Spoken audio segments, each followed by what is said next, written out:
Okay, last question. Let's say the economy around the world completely collapses.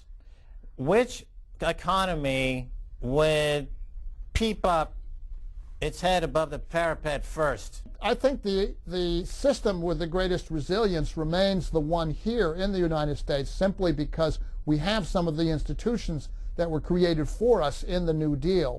We have a continental central bank with essentially unlimited powers to provide liquidity. We have a federal government that can act on the basis of the decision of the executive and the Congress on a scale of its own choosing.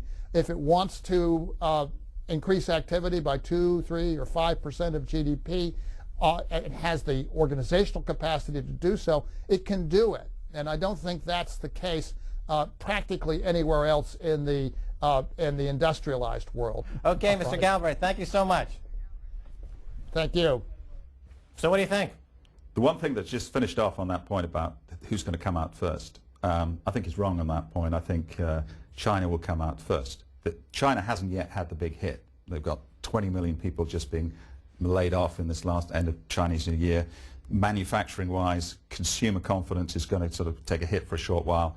But I believe that with our foreign reserves, with the saving ratios, China's in a much better position. They're not affected by the global banking crisis, and I think they're the ones that come out, which is an issue because that's going to be another change of polarization of economic power to Asia.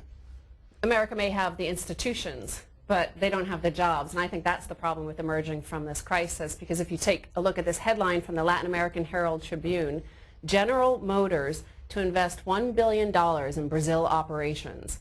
Money to come from the U.S. rescue program. It doesn't feel right, does it? I mean, there you've got taxpayers' money going and supporting jobs in Brazil. See, the problem is what Warren Buffett said. When the tide goes out, you see who's not wearing a bathing suit. Here, it's deglobalization, massive deflation, and the inner workings of the globalized economy are now being exposed. And we're seeing the ugliness of it. And we're seeing how who's really getting paid, how it really works. And it's shocking and ugly to us. And it's like a Francis Bacon painting, where you actually see that nude figure in a shocking and lewd way, and it totally transforms your aesthetic. I mean, all that's happening is that GM have got a business plan, a global growth plan, which involves building a plant in Mexico.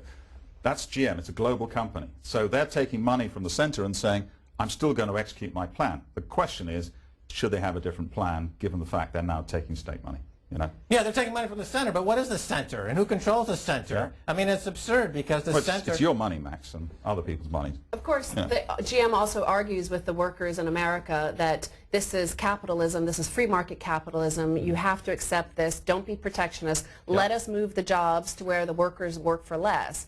The bankers themselves won't accept a lower price for the value of their assets. Yeah. So they're being protectionist about their own assets, which they're forcing the U.S. taxpayer to pay the full face value. Well, I mean, this is a problem because we've got bailouts which are national into a globalized economy, all right? Right. And so the problem is there's going to be leakage out into the thing. Otherwise, you're not a global corporation. Or it's a total disconnect. It's a disconnect. And it's like the invasion of Iraq. Let's go invade Iraq. Once we get there, we have no idea what we're doing. So now they're saying, oh, let's start a global economy with hundreds of trillions of dollars worth of credit. Now that we've got it, we have no idea what we're doing. And you mentioned my money. It's in gold. That's all right. Gold, gold. Just own gold. Gold coins, gold bullion. Oracle predicts, a special prediction. Gold bullion's going to $2,000 an ounce. Let me talk to the people on the street. I'm talking to the world. Forget about the globalized world. I want to talk to everybody about gold. It's all happening. He's losing it.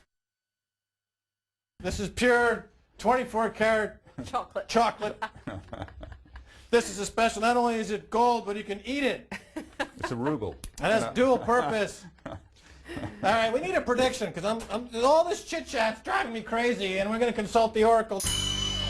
2009 is another record year for Wall Street bonuses, despite a record year for bailouts. Number 2, the police rescue a group of bankers from an angry mob with pitchforks and torches down there in the lower depths of Manhattan. Join us after the break. We'll be discussing social forums and flying while Muslim. We'll be talking to Dean Obeidallah.